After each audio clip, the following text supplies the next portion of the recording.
Don Alberto Ricart, presidente del Consejo Consultivo de CISI, que se acaba de instalar en España desde noviembre. Exactamente, desde noviembre de este año pasado. ¿Y qué es lo que hace el Consejo Consultivo de CISI en España? Porque al parecer, yo le decía ahora fuera de cámara, regula, y usted me decía, no regula. Pues no regula. Vamos a ver, el Consejo Consultivo de CISI en España es un consejo, digamos, de personas que tenemos una cierta relevancia dentro del sector financiero y que CISI nos ha encargado, pues bueno, establecer aquí en España lo que es CISI en el Reino Unido. Realmente, pues CISI en el Reino Unido, que es el Chartered Institute for Securities and Investment, con sede en Londres, pues es una entidad sin ánimo de lucro, que da empleo a 180 y pico de personas allá en Londres, y remarco lo de sin ánimo de lucro, que es la entidad encargada de certificar los conocimientos, las habilidades y, evidentemente, las formas de asesorar y con integridad de los asesores financieros en el Reino Unido. A ver, hablar de honestidad, hablar de asesores financieros y en España es un poco hablar como del agua y del aceite. Tenemos verdaderos problemas. Hemos hablado fuera de cámara también del caso Rato, que ha salido en estos momentos que incluso han prescrito varios de sus delitos. Y bueno, la integridad, hablar de integridad... Bueno, vamos a ver, integridad es hacer lo que está bien para uno y al mismo tiempo no perjudica a los demás. Está claro que integridad en el sector financiero, no solamente español, internacional, pues no la ha habido desde mi punto de vista. Solo hace falta pues recordar pues los escándalos de Madoff en Estados Unidos, el tema a nivel global de la manipulación del LIBOR, el tipo de interés interbancario, o al mismo tiempo, pues no sé, la colocación masiva de titulizaciones de hipotecas subprime, ¿no?, en Estados Unidos. Y en España, pues evidentemente, las preferentes, los swaps, etcétera, etcétera. Pero de todas maneras, la ética y el asesoramiento financiero, aunque parezca que asesoramiento financiero ético es un oxímoron, realmente no creo que sea un oxímoron, porque se puede hacer. De hecho, lo que pasa es que también hay que tener muy claro qué es asesoramiento financiero y quién ha asesorado financieramente, que este es el problema. Es decir, asesoramiento financiero es cuando un profesional cualificado, que evidentemente sabe más que el que le pide consejo, pues da un consejo personalizado en función de las circunstancias personales, de los conocimientos, de la experiencia del inversor. Y entonces le hace una recomendación idónea. Claro, el problema es cuando mezclamos comercialización con asesoramiento, y de ahí viene una parte importante de los problemas que ha tenido o que han habido en el sector financiero. Y que, claro, los perjudicados precisamente no ha sido el sector financiero, sino que han sido pues los pobres inversionistas o, en este caso, ahorradores. Vamos a ver, desde que no es rentable tener los ahorros en el banco, porque realmente para los bancos tampoco el negocio está en manejar el dinero del ahorrador, sino que está en otros aspectos, el ahorrador español se ha decantado por los fondos de inversión, sobre todo por los fondos de inversión, ni siquiera por la bolsa, sino por los fondos de inversión. Me sorprende que la Comisión Nacional de Valores la semana pasada diera la alerta sobre precisamente la poca cultura financiera del español. Y me sorprende esta cifra. ¿Cómo lo analiza?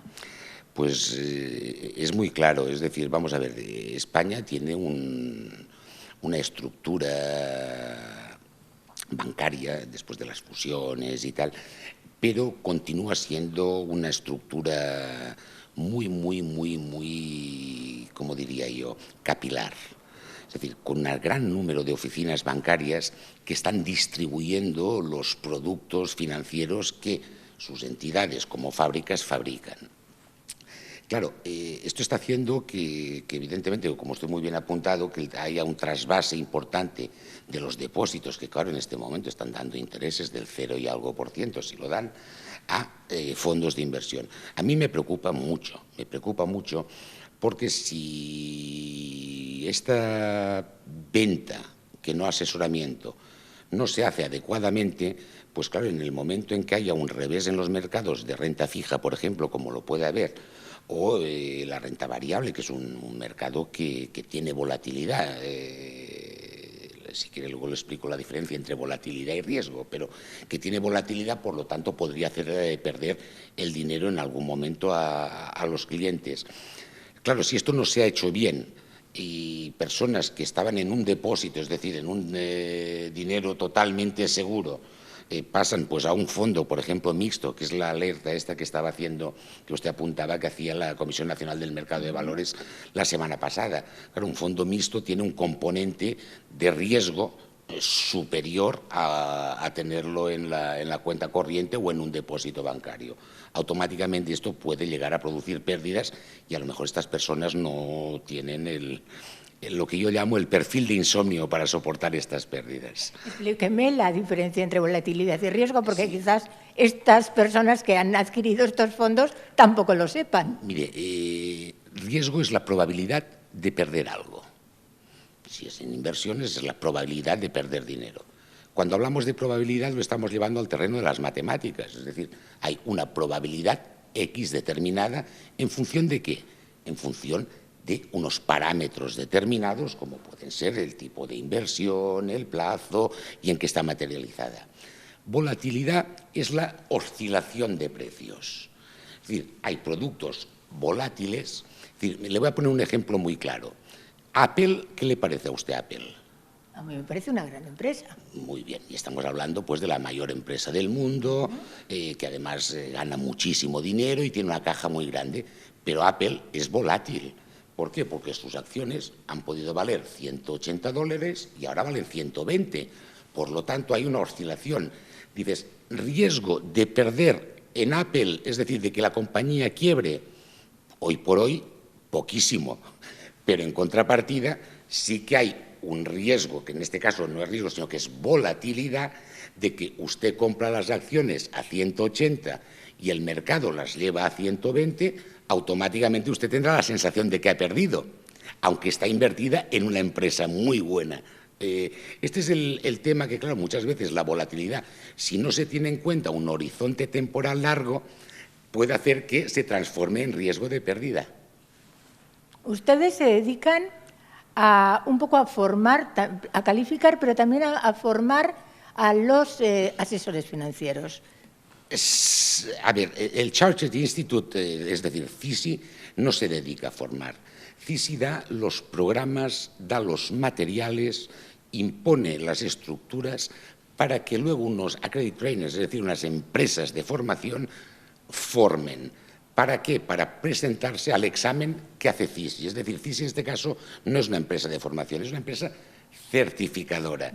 Sí que pone, evidentemente, los estándares para poder pasar, digamos, el examen de esa certificación. ¿Y quién forma al consumidor? Pues forma el consumidor. A ver, una cosa son los asesores financieros y otra cosa son los consumidores.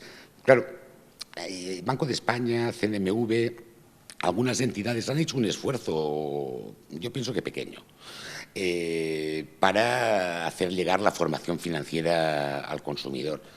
La verdad es que somos un grupo de gente que hace más de 15 años que estamos luchando y no está siendo fácil conseguir una especie de certificación que le llamaríamos el carnet de conducir de las finanzas. Esta palabra no es mía, sino que es de Paco Álvarez, un socio, y que además va a estar de ponente esta tarde.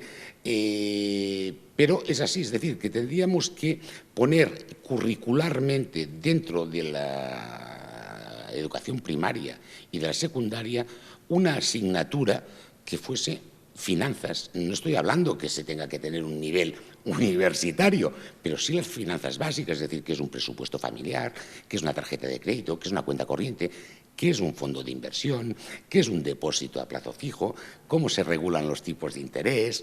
automáticamente pues estaríamos en una sociedad que sería mucho más fácil que el inversor, en este caso ahorrador, pudiese tomar decisiones realmente con un buen conocimiento de causa. Hoy en día, pues la verdad es que España es uno de los países que tiene un nivel de cultura financiera más bajo, por desgracia nuestra, ¿eh? Y los bancos, desgraciadamente, tampoco están haciendo mucho. Los bancos han cambiado de estrategia, cambiaron de estrategia, lo hemos comentado. Su negocio ya no es el de manejar, gestionar los ahorros de sus ahorradores, sino que es otro negocio, pero los ahorradores parece que no se han enterado. Los ahorradores, para obtener más beneficios, han apostado por adquirir fondos de pensiones, fondos de inversión, en lugar de jugar a bolsa también, lo prefieren. Y, sin embargo, no saben que pueden perder. No es una obligación del banco, de alguna manera, informar.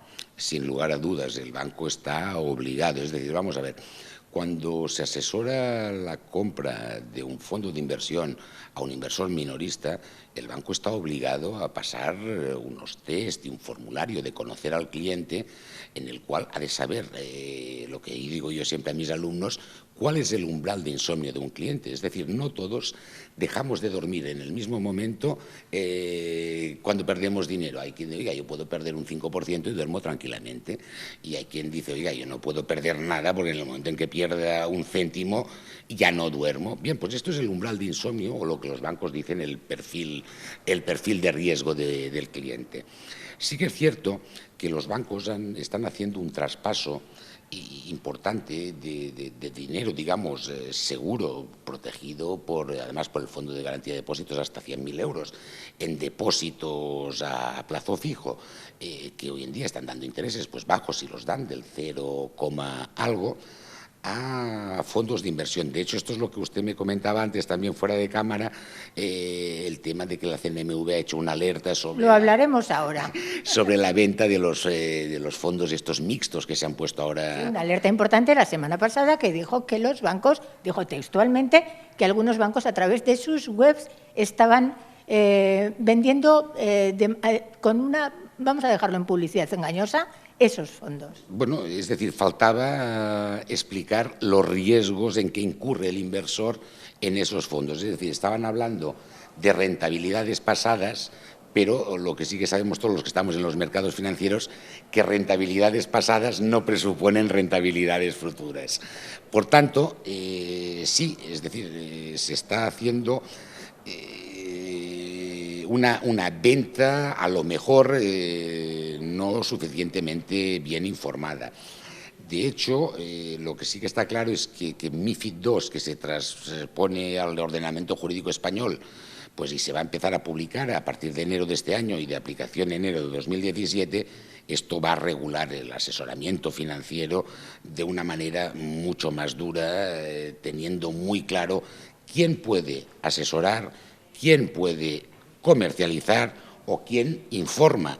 ¿Por qué? Porque, oiga, no es lo mismo comercializar, que es vender, que informar respecto a un producto, que asesorar, porque cuando asesoramos, tal como he dicho antes, es que le estamos dando una recomendación a un cliente de que eso que compra es idóneo. Es decir, oiga, es como cuando usted va a la modista, le dice, oiga, este traje está hecho a medida de usted, es idóneo para usted.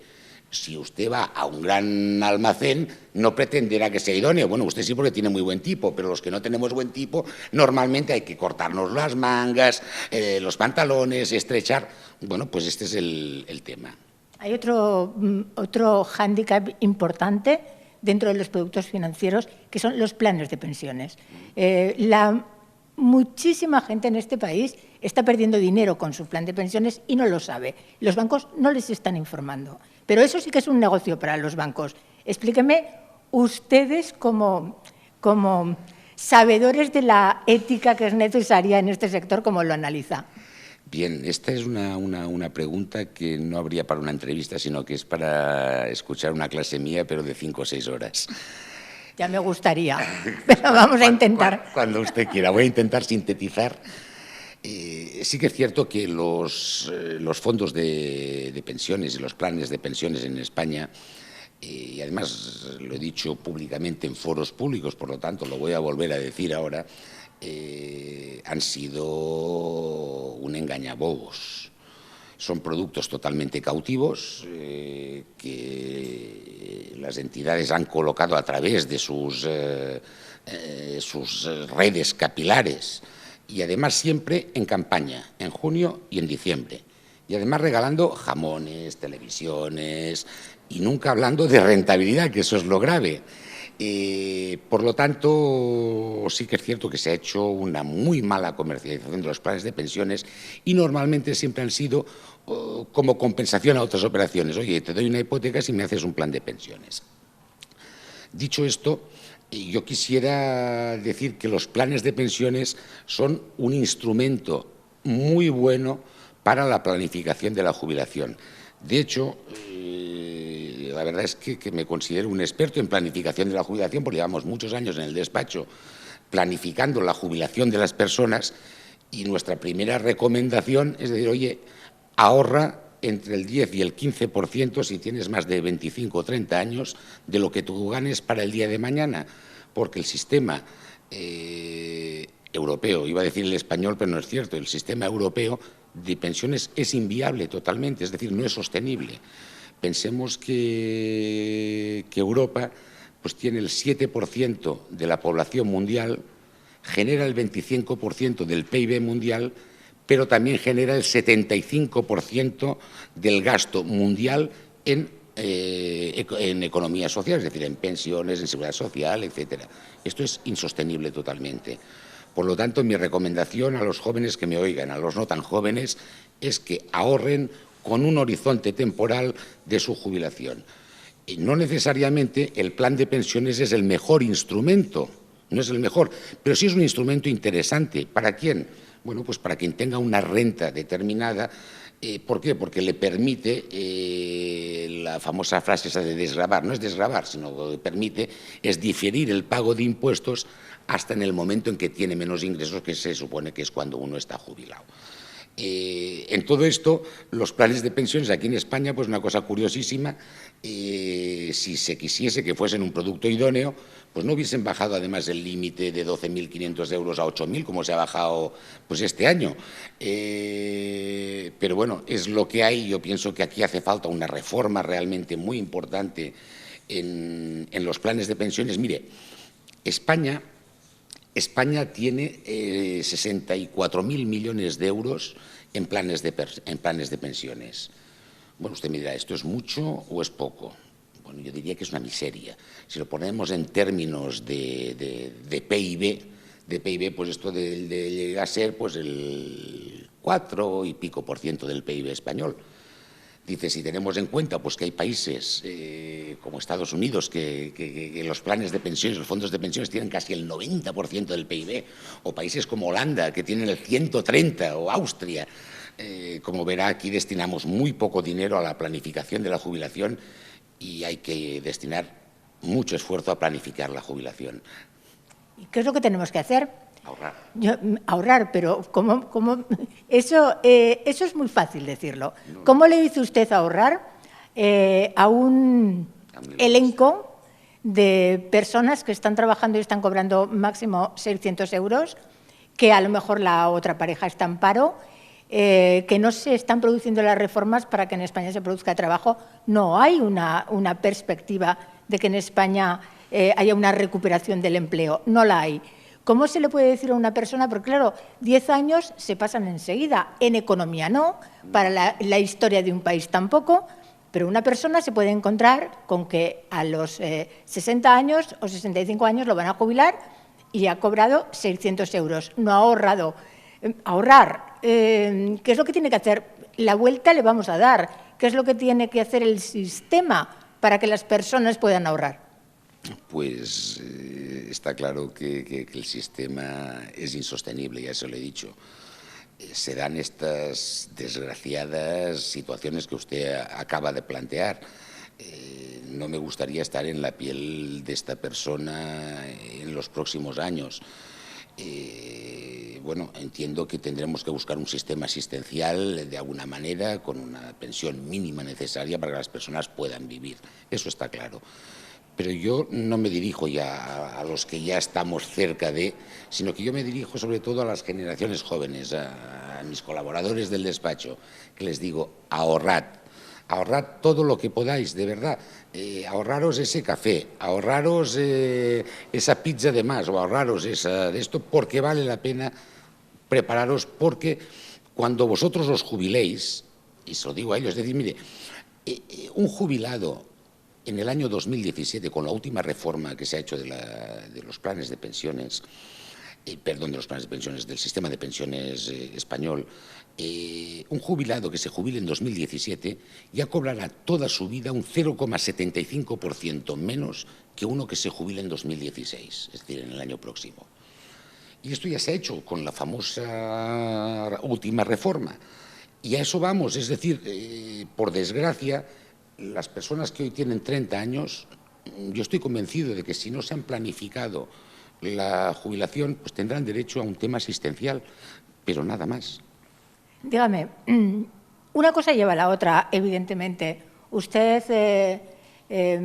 es asesor financiero, conoce muy bien las finanzas, conoce muy bien los sistemas económicos y financieros europeos, todos conoce muy bien, me imagino, cómo funciona la Comunidad Europea, y conocerá también las cifras de desigualdad a las que estamos llegando y otras cifras y otras, la desestabilidad a la que la desestabilización a la que nos está llevando esa desigualdad.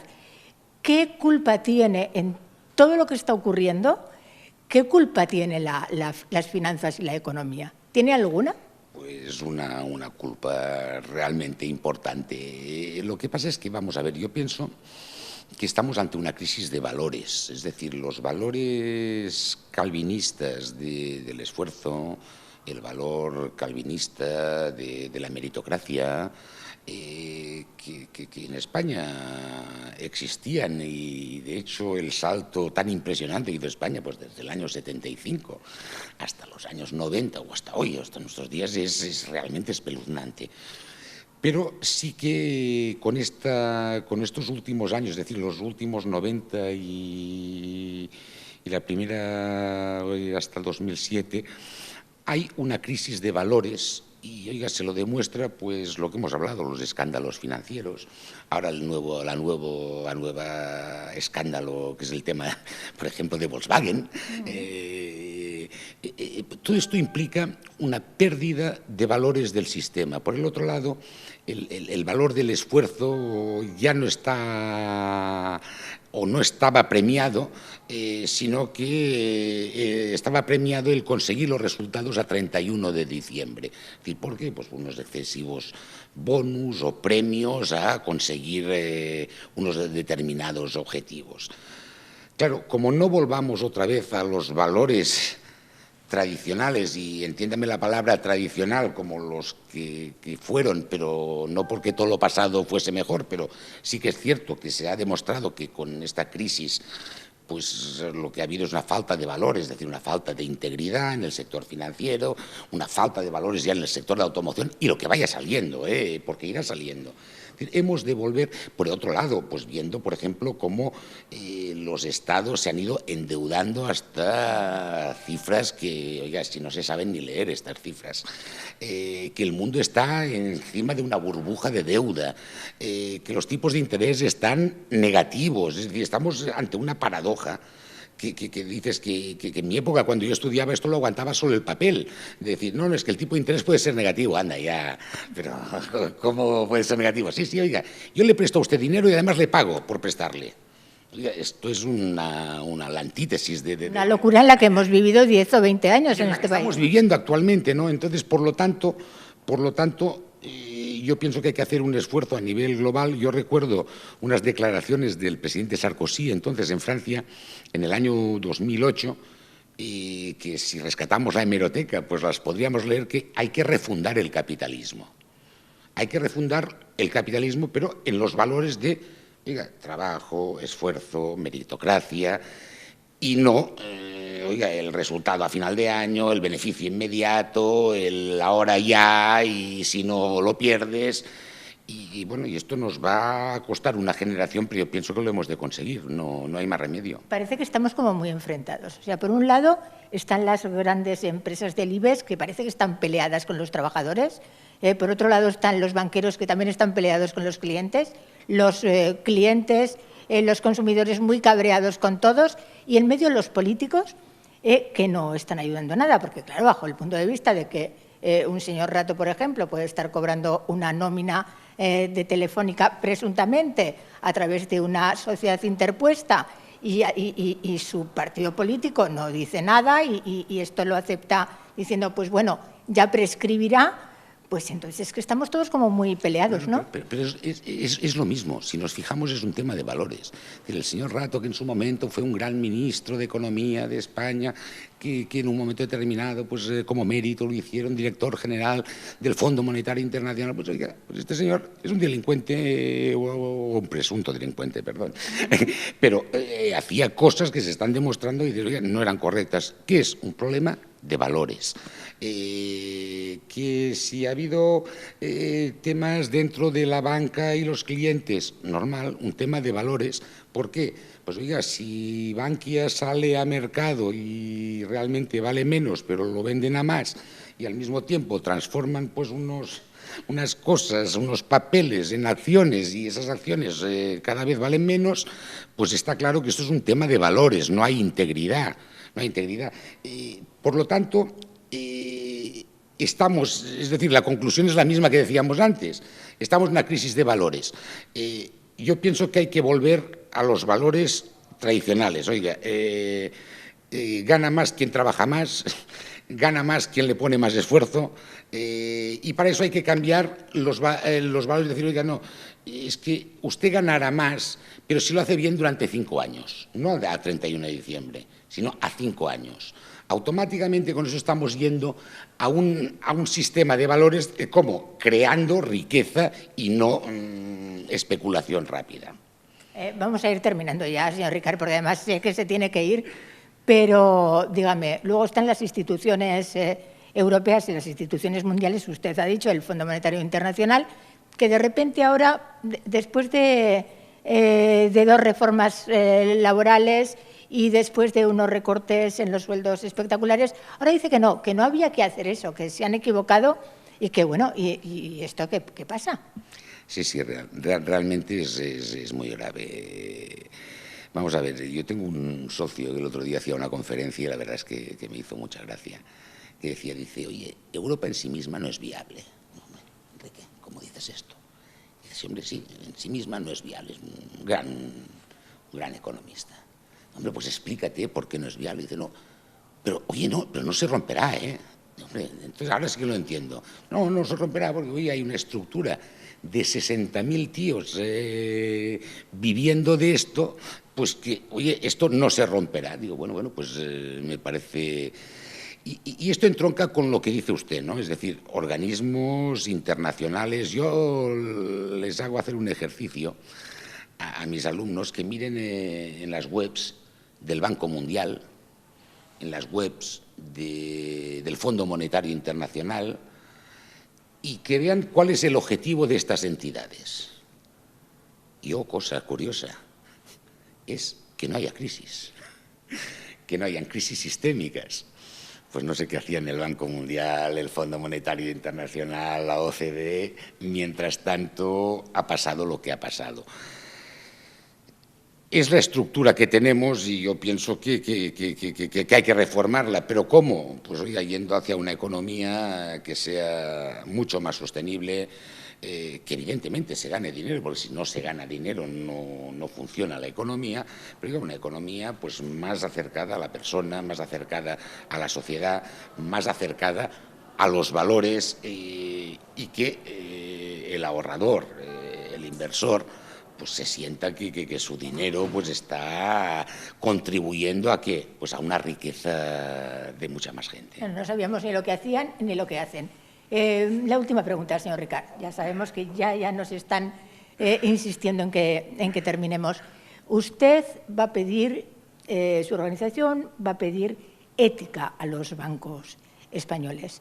¿Cree usted que ellos están por la labor? Sí, ¿no? Yo pienso que sí. Y pienso que sí porque no les toca más remedio. Me explico. El modelo actual hasta ahora no es sostenible. Y he dicho muchas veces la palabra sostenibilidad, pero es cierto. Y entonces, al mismo tiempo, ahora va a venir una regulación europea que va a obligar a esto precisamente. Y, por el otro lado, piense usted que el ahorrador español ha perdido la confianza en el sistema español, perdón, y a nivel global también. Ha perdido la confianza en el sistema financiero.